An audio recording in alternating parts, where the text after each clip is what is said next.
Inspirai, ó Deus, as nossas ações e ajudai-nos a realizá-las, para que em vós comece e para vós termine tudo aquilo que fizermos por Cristo nosso Senhor. Amém. Bom, o vídeo de hoje é mais uma confissão propriamente dita, no sentido mais tradicional da palavra. E uma tentativa de digerir e compartilhar com você, se você está assistindo esse vídeo, os conceitos importantes de inferno e de, digamos assim, resistência ao Senhor. Então vamos lá, como toda confissão a coisa é difícil, então você tem que ter paciência comigo. O que aconteceu hoje, né? Nós estamos num período muito conturbado. A minha mulher está com 8 meses, está quase ganhando o nosso 4º filhinho.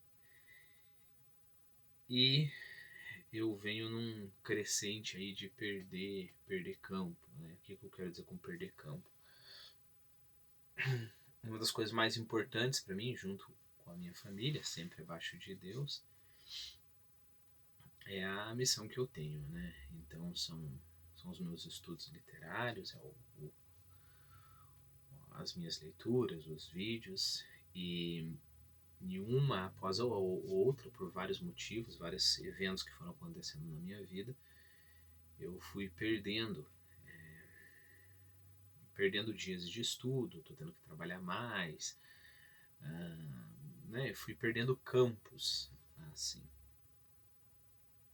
Aí eu cheguei neste ponto agora, em que eu dei minha disponibilidade total para a escola em que eu trabalho,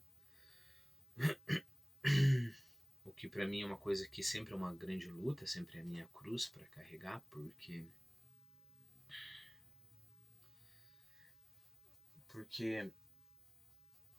são 11, 12 horas de trabalho, não me importo com isso, mas meu coração dói muito quando eu vejo que eu poderia estar fazendo coisas maiores. Né? Acho que esse é o ponto, eu poderia estar fazendo coisas maiores. Então não há que se negar aqui, lembre-se, na confissão tem que haver uma sinceridade tanto para o bem quanto para o mal. Né? Nem eu vou pensar que eu sou criar um personagem super malvado, nem criar um personagem desculpável. Né? O que a gente faz na confissão é mostrar para Deus o que nós somos e desse modo ele revela para nós o que nós realmente somos, abre um pouco mais a nossa perspectiva. Então, não há que negar que eu tenho um amor profundo pela obra, pelo meu chamado, né, para o que Deus me chamou. Assim como eu tenho uma certeza absoluta, sem sombra de dúvida, para o que eu fui chamado. Eu fui chamado para trabalhar com literatura, né? Fazer as pessoas abrirem, as pessoas ajudar as pessoas a terem acesso à literatura, né? É aquela história, um monte de gente tem, é a coisa mais fácil ter um monte de livro na prateleira, mas ler o livro não é fácil não. E é fácil até ler o livro e fazer um doutorado sobre o livro, mas ler o livro de uma forma que ele é pessoal, ou seja, como a literatura realmente é importante, isso não é fácil não. Então eu sei que esse é meu chamado, não há dúvidas em relação a isso. Bom, então vamos tentar não perder tanto assim o fio da meada. Então, toda vez que eu vejo que eu perco o campo, que eu poderia estar desempenhando a função para o que eu fui chamado e não estou, quer seja porque eu estou trabalhando, quer seja porque eu ajudo em casa, isso é muito difícil para eu conseguir digerir tudo isso. Mas é claro, eu não posso ser estúpido a ponto de pensar que essas outras coisas não são importantes. É claro que são, né? Mas o que acaba me machucando é, idealmente, percebo o perigo que é pensar idealmente, né? A gente está bem próximo do gnosticismo, né? O gnóstico é o crítico da criação. O gnóstico é aquele que olha para a realidade e fala: isso aqui não está certo, não. Se eu fosse Deus, eu faria diferente. O padre Paulo Ricardo sempre diz num dos seus vídeos que quando a gente faz essa possibilidade, se eu fosse Deus, eu faria diferente. Pronto, eu já estou no gnosticismo. E por mais que eu não use essas palavras, né? Se eu fosse Deus, se eu controlasse as coisas, se eu pudesse, né? Isso já é gnosticismo. Então a minha cruz é aceitar, né? A minha cruz é essa, é tanto tempo assim, né? Idealmente, perceba, já estou namorando com o gnosticismo novamente. Idealmente, eu até poderia fazer esse trabalho mais braçal, que é ser professor de inglês, trabalho mais mecânico, mas sei lá, uma um, uma carga horária assim humana, né? 2 horas estaria ótimo, só para eu lembrar que eu sou uma pessoa como outra qualquer e não começar a pensar que eu sou intelectual que vai mudar o mundo. Mesma coisa minha família, eu amo passar tempo com a minha família. Amo os meus filhos, amo a minha esposa.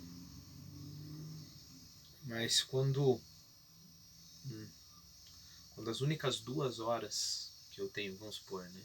3, 4 horas. É claro que eu exagero quando eu falo isso. Eu tenho mais tempo, né? Mas é muito bom pra gente se fazer de vítima, né? Mas vamos lá, quando eu tenho as 10 horas na semana, minhas únicas 10 horas para fazer aquilo para o qual eu fui chamado, aquilo que realmente eu vejo a habilidade, né? Quando eu vejo essas 10 horas e eu tenho que abrir mão dessas 10 horas, isso me machuca profundamente, me ataca profundamente. Então, só para você entender o contexto, né? Então, eu cheguei num ponto em que eu dei a disponibilidade completa, eu estou à total mercê da escola, porque a gente precisa de dinheiro, e me sobrou, né, o sábado. Sábado é o dia que me sobrou. Quando retornarem as aulas, nós estamos em janeiro agora, hoje é dia 8 de janeiro, quando retornarem as aulas vai me sobrar lá, a minha última aula vai ser 1h15, então vai sobrar da 1h15 até as 5h30, né, vai me sobrar isso daí. Talvez, a minha chefe está tentando abrir uma turma extra, talvez nem isso sobre, né? Então tem toda essa perspectiva de um semestre que vai me deixar lá tempo de cair no colchão, tirar um cochilo.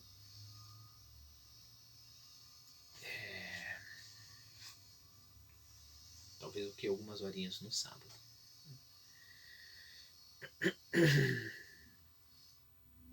Aí eu tenho alguns sábados antes de começar toda essa loucura, né?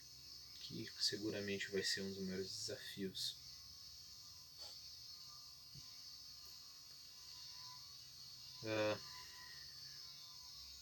Tá, esse é o contexto. Aí o que acontece? A minha mulher, a minha esposa, ela tem que cuidar de 3 filhos. Né? E ela está grávida. E nós estamos no começo de janeiro, então ela tem que pensar em escola. Ontem ela dirigiu o dia inteiro.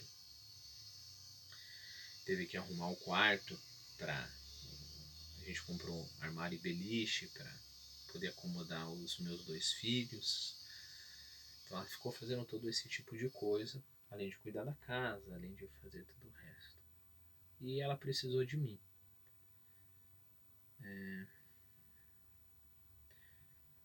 Como um bom homem que eu sou, bom não no sentido de bondoso, né? Como um típico homem que eu sou, eu mais ou menos organizei a situação. Eu chego em casa, dou uma ajudada para ela, trabalho o quanto que eu posso aqui, então mais ou menos eu tô nessa situação. Não, agora eu sou um bom marido, né? Mas eu esqueço, é claro, de olhar em volta, né? E ontem a gente teve uma discussão e ela me mostrou que ela precisa de mais ajuda, né? Teve várias outras coisas, não veio ao ponto agora. E hoje, ela me trazendo aqui para a escola, ela falou: olha, se você colocasse a mão na tua consciência, você não ficaria esse sábado inteiro no CCI. Foi aí que a estupidez me atacou. Foi aí que a estupidez me atacou. É comum da mente da gente ter esses tipos de argumentos mudos e estúpidos, que é como se fossem gritos assim de homem da caverna, né? Você chega assim, olha, veja bem, é importante você fazer isso, isso, e o homem da caverna fica mais ou menos esse tipo de coisa, esse tipo de argumento que me vem na minha mente. Muito argumento de revolta, né? No meio de toda essa gritaria, essa... E aí vem esses lampejos de revolta, né? Frases como: eu já não dei o suficiente, o que mais o Senhor quer de mim? Quando que isso vai parar, né? Quando que eu vou continuar cedendo, cedendo, cedendo?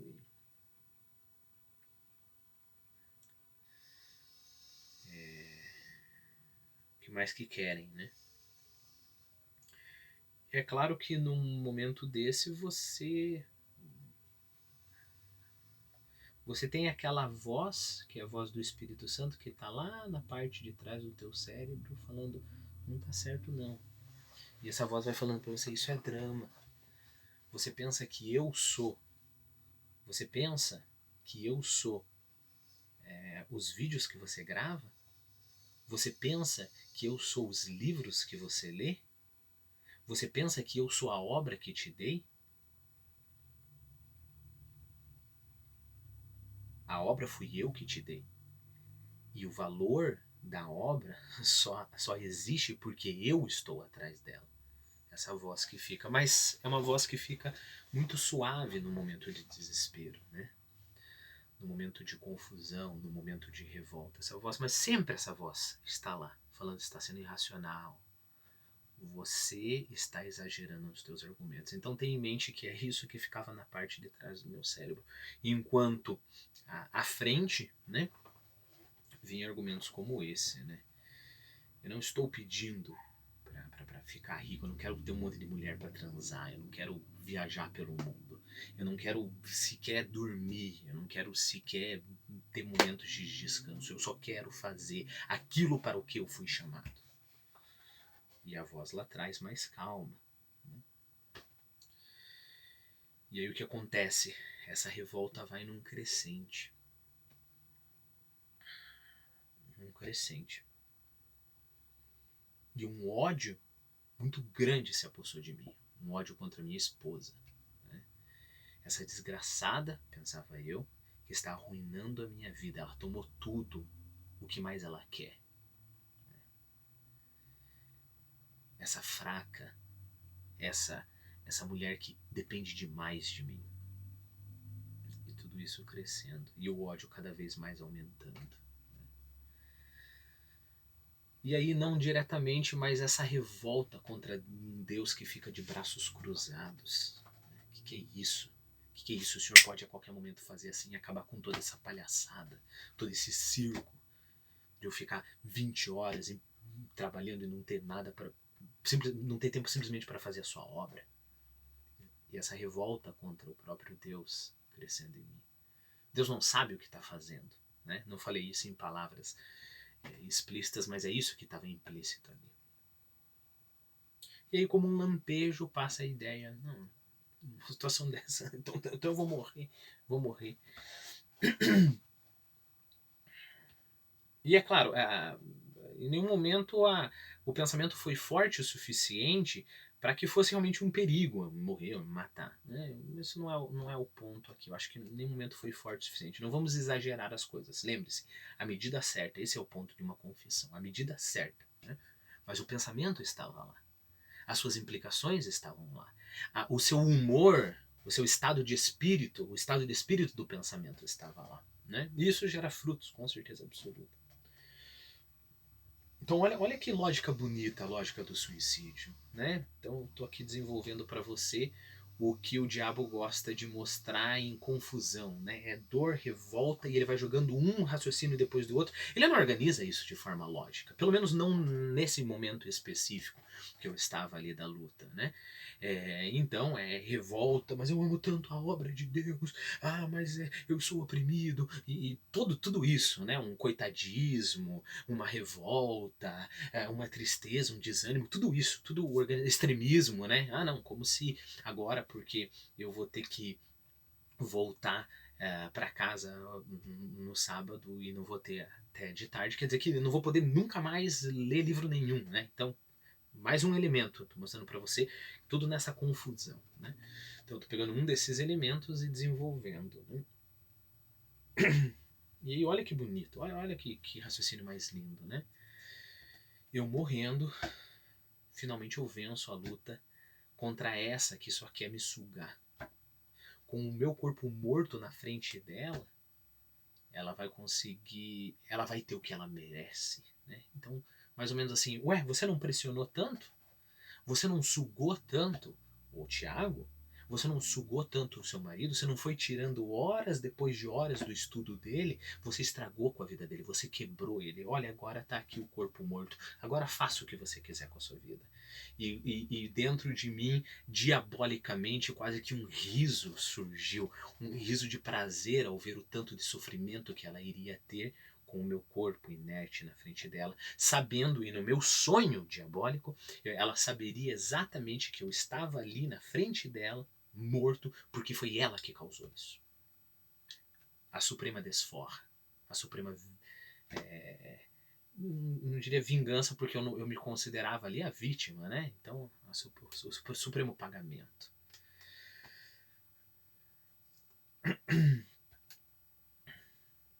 Novamente, não acredito que havia perigo disso efetivamente acontecer. Mas o prazer de olhar um sofrimento extremo da minha esposa, na minha imaginação, estava ali. Essa batalha eu já tinha perdido. O diabo não precisa que eu efetivamente me mate, né? E aí o próximo passo. Qual que é o próximo passo? Quando eu chegar no juízo final perante Deus, eu vou poder olhar para a cara de Deus e falar assim: olha, Senhor, mas o que o Senhor queria? O que o Senhor queria? O Senhor me tirou os domingos que eu estudava, o Senhor me tirou os sábados, eu tive que trabalhar que nem um retardado 10, 15 horas. O que o Senhor queria? Claro que eu me matei. E a culpa é do Senhor.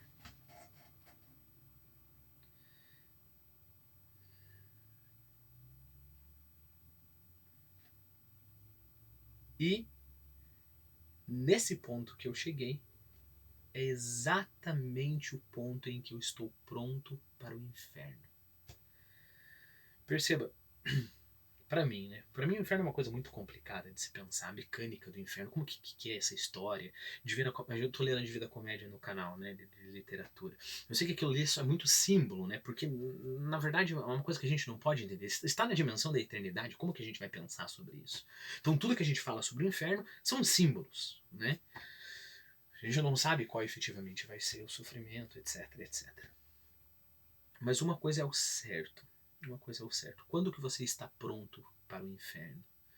Quando Deus vai olhar para você e falar: filho, você está errado.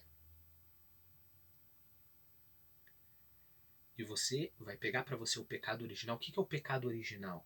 O pecado original é o fruto da árvore do bem e do mal, correto? Não sei se a gente já teve essa conversa aqui. Mas não faz sentido que aí eu vou saber o que é bem e mal. Parênteses aqui do pecado original, né? Está lá Adão e Eva, estão no paraíso, e Deus fala: olha, não comam dessa árvore, porque aí vocês vão saber o que é o bom e o que é o mal. Não parece meio absurdo essa história, não parece? Ora, a partir do momento que Deus fala não coma da árvore, já existe o bom e o mal.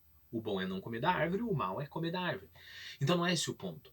O ponto do quando a gente pega o fruto proibido e come, que é a árvore da ciência do bem e do mal, é quando nós nos arrogamos a si a tarefa de decidir o que é bem e mal. Mais ou menos o que Raskolnikov faz no Crime e Castigo, né? Então eu mato uma velha e eu tento convencer o mesmo que o que eu fiz foi bom. Eu decido o que é bom, não é Deus que decide, né? Então esse é o pecado original. é quando eu olho para a cara de Deus, como eu acabei de mostrar para você. Eu aponto o meu dedo para a cara de Deus e falo: o Senhor não sabe o que é bom e o que é mal. Eu me matei por uma causa justa. Eu merecia. É compreensível que eu tenha me matado. Não uma causa justa, né, mas é compreensível. Então eu não fui mal me matando. Eu não fui mal me matando. Eu fui uma vítima. E o Senhor está errado. É isso que eu chamo de estar totalmente pronto para o inferno. Porque inferno não é um Deus olhando para uma pessoa, a pessoa falando: por favor, Senhor, eu tô queimando, Deus, me ajuda, me ajuda. Não é isso o inferno. Inferno é uma pessoa que eternamente vai negar a misericórdia de Deus. Eternamente. É eterno porque Deus sabe que se Deus passar a eternidade inteira falando: filho, você errou. Eu não errei. É o Senhor que está errado. Filho, pega na minha mão. Para você pegar na minha mão, você tem que admitir a verdade. E a verdade é que você é um bosta. Eu sou só uma vítima. E aí, é claro, aí faz sentido, né? Existe uma eternidade no inferno. Por quê? Porque não é um Deus sádico que eternamente vai sentir prazer em torturar alguém, mas é uma alma que eternamente decide negar a Deus. As almas no inferno, elas não, elas olham para Deus a todo tempo e falam: este Deus é um Deus injusto. Quando Dante olha as almas de Francesca e Paolo, e aí o Dante fala: me apiedei pelo sofrimento de vocês, venham conversar comigo. A Francesca fala assim,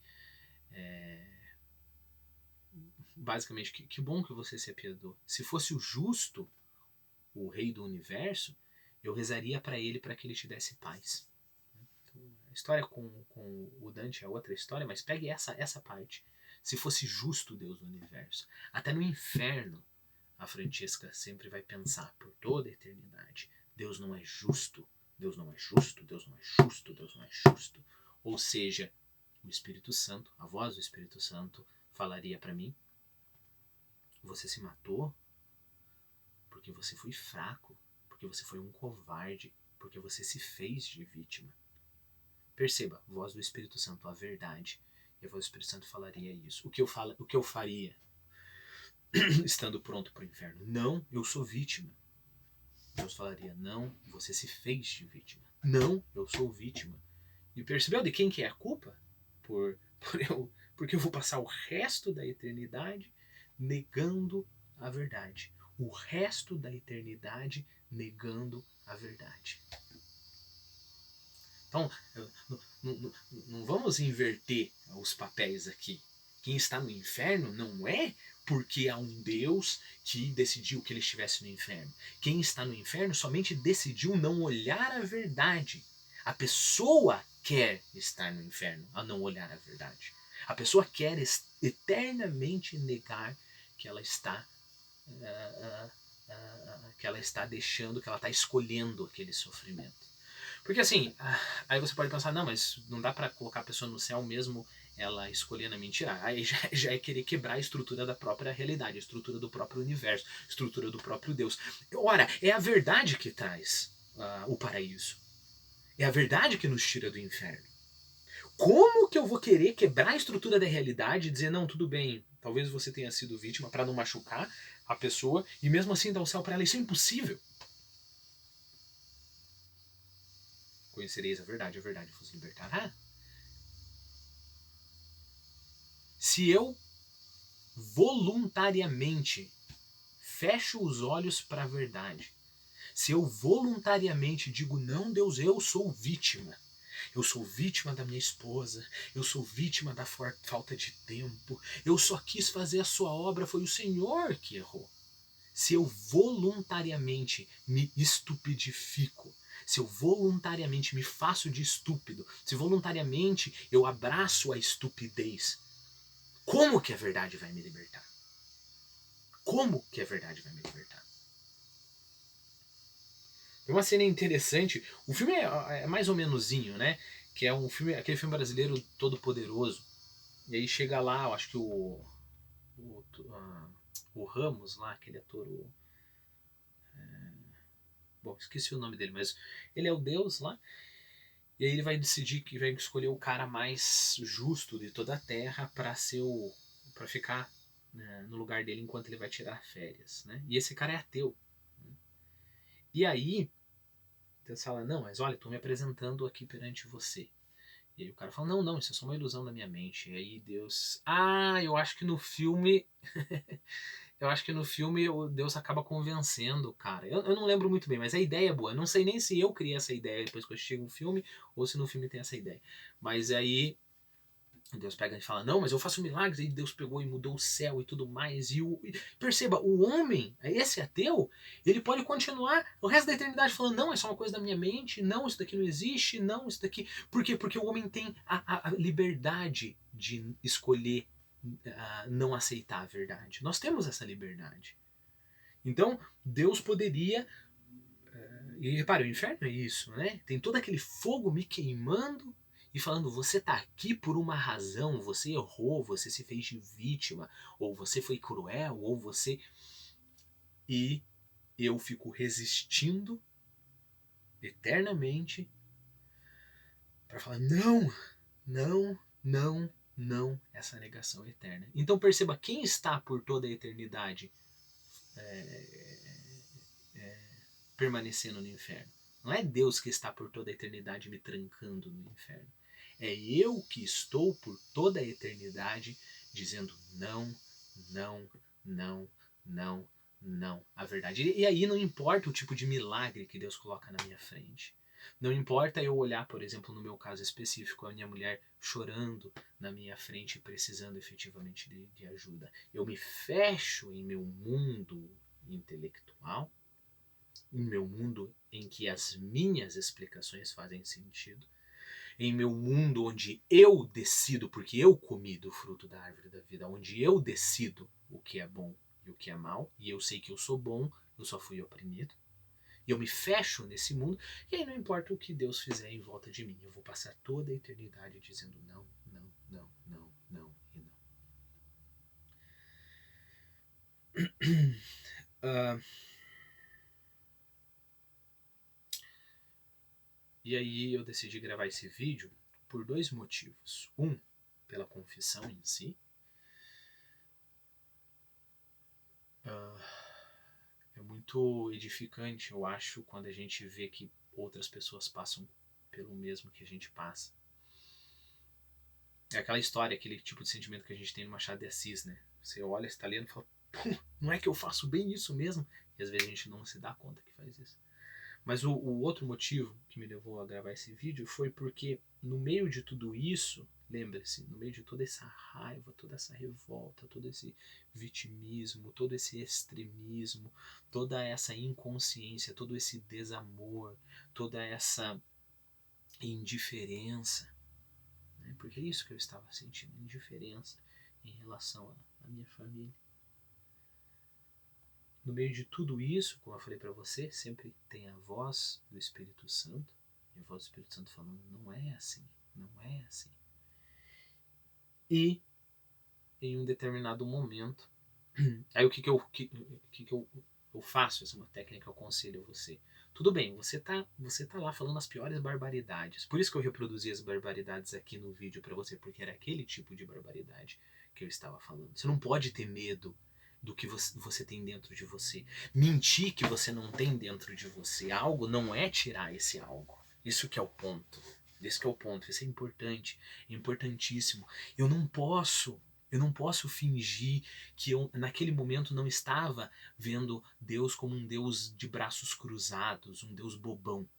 Olha que coisa mais perigosa, eu estou chamando Deus de bobão. Né? Mas o ponto é, o sentimento já estava lá dentro de mim, meu filho. Então, das duas, uma, ou eu trago o sentimento para a luz, né? E tento lidar com essa situação. Então, por exemplo, estou com raiva de Deus.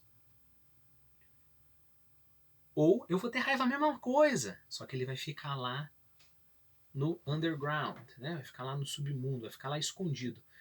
Um ambiente perfeito para o diabo trabalhar, né? Um ambiente tipo um ambiente de mofo, assim, fechadinho, nada de luz, úmido.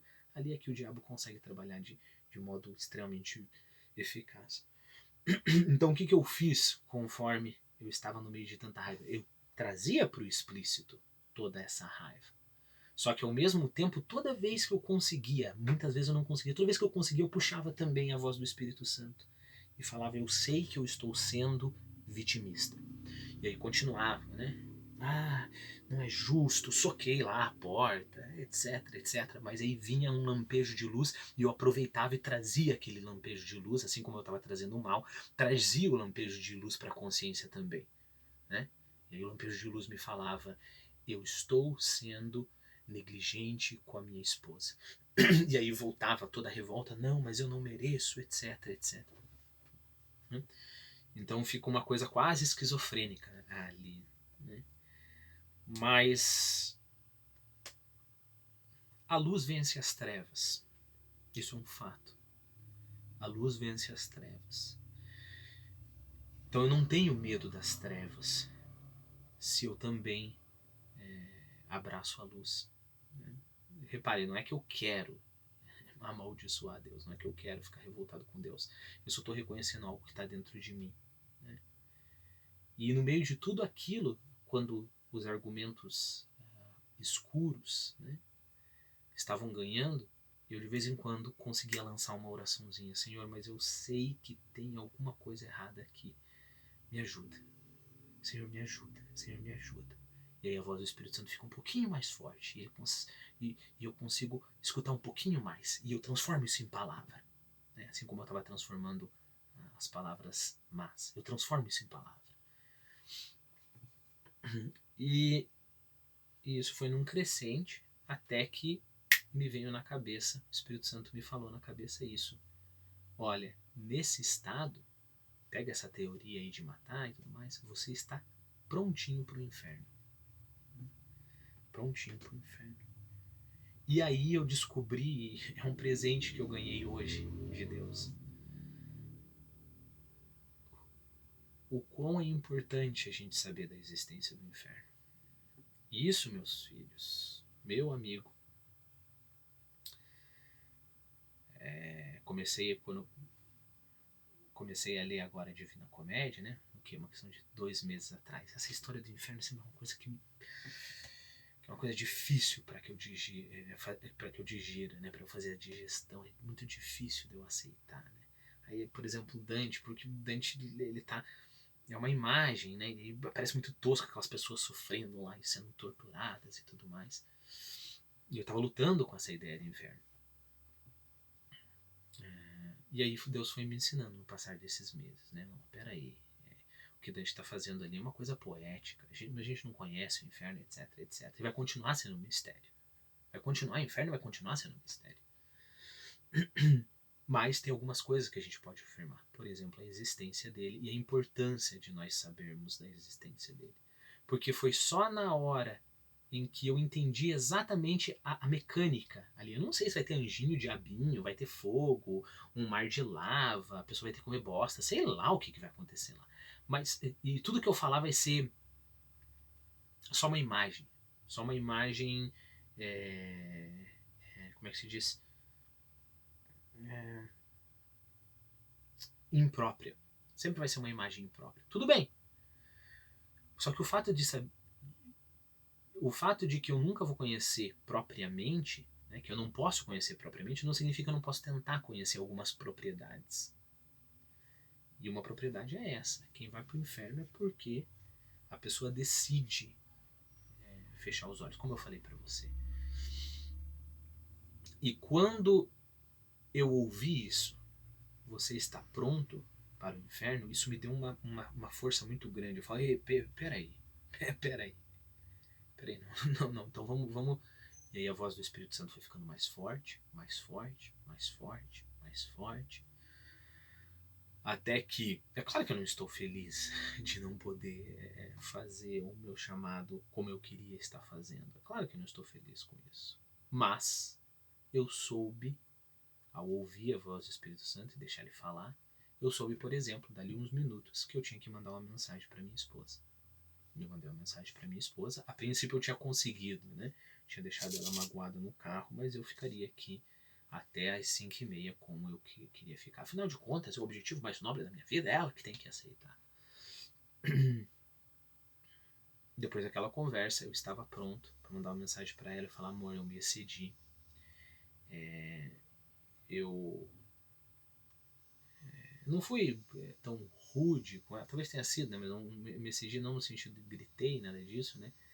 Mas eu não pensei no teu lado e você pode vir me buscar, dá para eu ficar até o meio-dia, porque você vai ter que sair e tudo mais, e eu acho que não vai fazer tanta diferença. E fui lá e fiz o que devia ter feito. Né? E aí eu pensei que o diabo deve ficar muito bravo, muito bravo, quando uma pessoa admite a existência do inferno. É uma coisa desesperadora pra gente, né? Pensar. Aí vem um monte de questões que eu não quero colocar aqui pra. Né? Eu quero trazer mais luz e não escuridão aqui, né? Mas tem um monte. Né? É desesperador pensar na questão do inferno. Tem um monte de coisas que eu não entendo. Né? Mas o fato de saber que tem como estar pronto para o inferno, e eu vi a evidência disso, eu estava pronto para o inferno, é uma grande derrota para o diabo. É uma grande derrota para o diabo. Então, olha, eu não te convido a ter um fetiche pelo inferno. Eu não te convido, eu convido você, quando você lê Divina Comédia, leia toda aquela descrição do inferno como um símbolo somente. Um símbolo espiritual, né? E uma ficção. Uma historinha ali e tudo mais. Né? A gente não entende as mecânicas do inferno.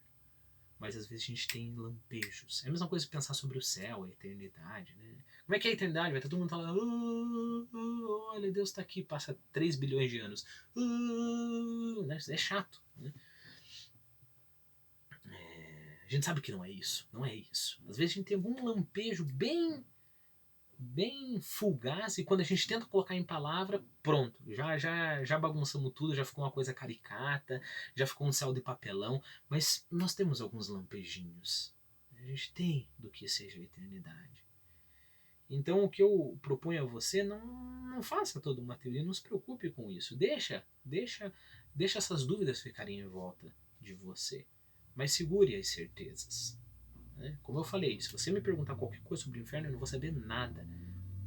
Mas tem algumas certezas que Deus me mostrou.